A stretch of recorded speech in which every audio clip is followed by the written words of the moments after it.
Imagine a pasture at night. There's a herd of sheep peacefully grazing, and out in the darkness, wolves are roaming. The only thing standing between these two groups is a sheepdog. So here's the question: how should the sheepdog behave?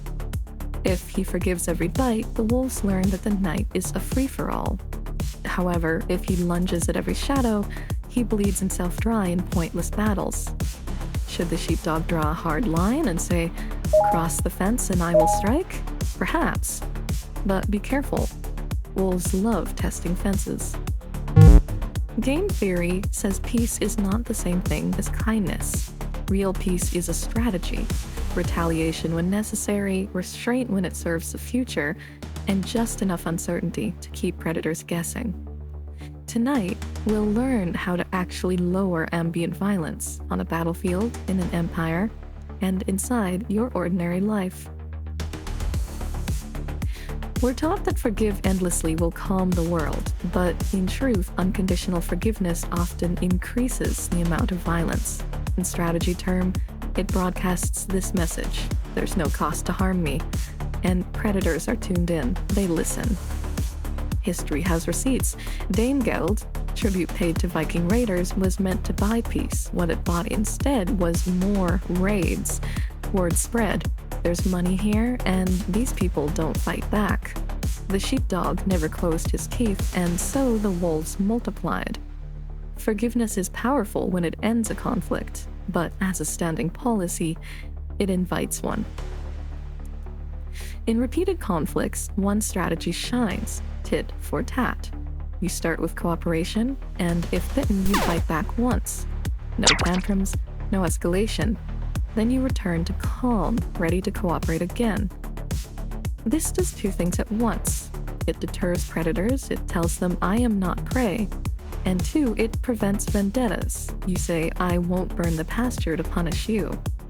But there's a serious problem with tit for tat: noise. In real life, mistakes, misreads, and accidents happen. Pure tit for tat can get trapped in endless revenge. Say, somebody nips you by accident, so you nip back. You think, oh, they betrayed me, and then you spiral.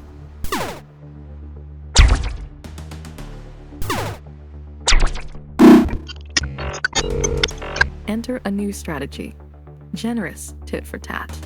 Tit for tat with a small forgiveness rate. Roughly 1 time in 10, you overlook a single bite to see if it was noise. If the other side returns to good behavior, peace resumes. But if they keep biting, you retaliate again and reset the test. This balance reduces ambient violence. It teaches predators there's a cost to biting, and it teaches honest players they can come back from mistakes without endless blood feuds. That mix of deterrence and mercy is how stable neighborhoods, functional guilds, and even rival empires avoid constant war. In many old-world mafias and in frontier honor cultures, the rule wasn't forgive everything. It was answer once, then stand down if the other side stands down. This is a rough approximation of generous tit for tat, but it works. Bad actors learn there's a bite, and good actors learn there's a path back. Mercy is strongest when it's paired with credibility, but not when it replaces it. But what about red lines? Red lines feel strong. You say, if you cross here, I strike. And sometimes red lines work. But red lines have a major flaw: they're extremely brittle. Why? Because a red line invites tests. If the test is passed, that is to say, if your response is late, weak, or absent, your entire deterrent collapses.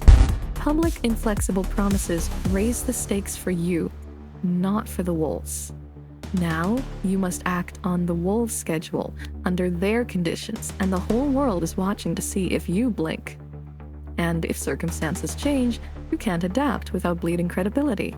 The fence you drew has become a trap for you.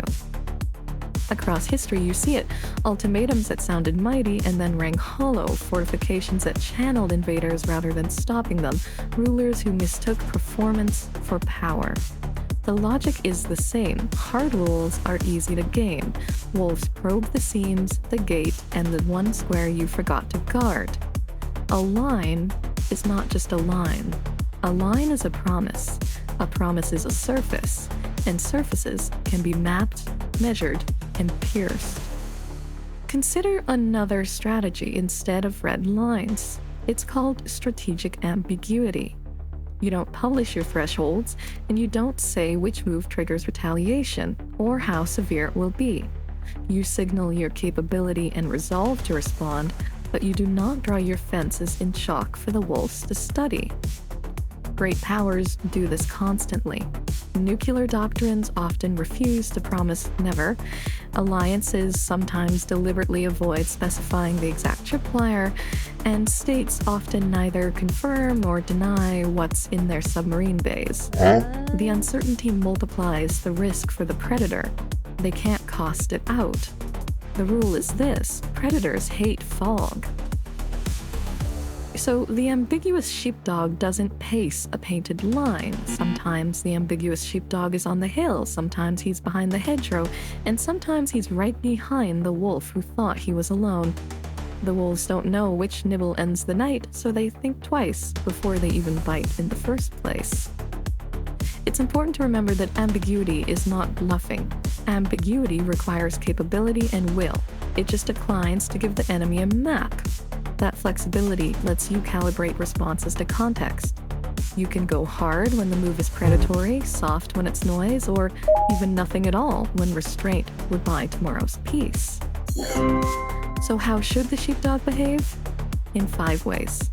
1. Default to cooperation. Night after night of calm is the goal. Start out nice. 2. If bitten, bite back once, clearly but proportionally. Then reopen the door to peace. 3. Add a small forgiveness rate, call it 1 in 10, to detect accidental bites and prevent spirals. 4. Avoid brittle red lines unless you're absolutely certain you will enforce them under any and all conditions. And 5. Be ambiguous. Maintain ambiguity about your exact triggers and your exact response. Keep wolves uncertain. This combination of strategies reduces overall ambient violence because it creates free simultaneous expectations in the predator's mind. 1. They might get bitten if they try you. 2. They won't trap you in an endless feud because you'll stop after you've made your point. And 3. They can't predict the exact threshold of your response, so they can't safely skirt it. This is the logic of deterrence with mercy under a veil of fog. However, this isn't just geopolitics or theoretical wolves. This is your inbox, your workplace, your family. Say you have a colleague who jokes at your expense. Well, a single cool correction in the moment might work, and then you can return to normal. But if the jokes continue, escalate once more, say document the incident or involve the manager. Don't start a feud, but allow no free bites. What about online harassment? In that circumstance, do not publish a red line. Red lines, remember, invite tests. Instead, filter, quietly collect receipts. Retaliate once, then go quiet. And 3. What about family dynamics? When noise causes a bite, use your forgiveness rate and give a clear path back. When patterns emerge, however, consequence once and then reopen peace. Generous tit-for-tat feels less righteous than eternal forgiveness, and it's a lot less thrilling than scorched earth. But here's the thing, it works. Over time, wolves, predators, and harassers go looking for quieter pastures. Forgiveness is divine, but endless forgiveness is a predator's paradise.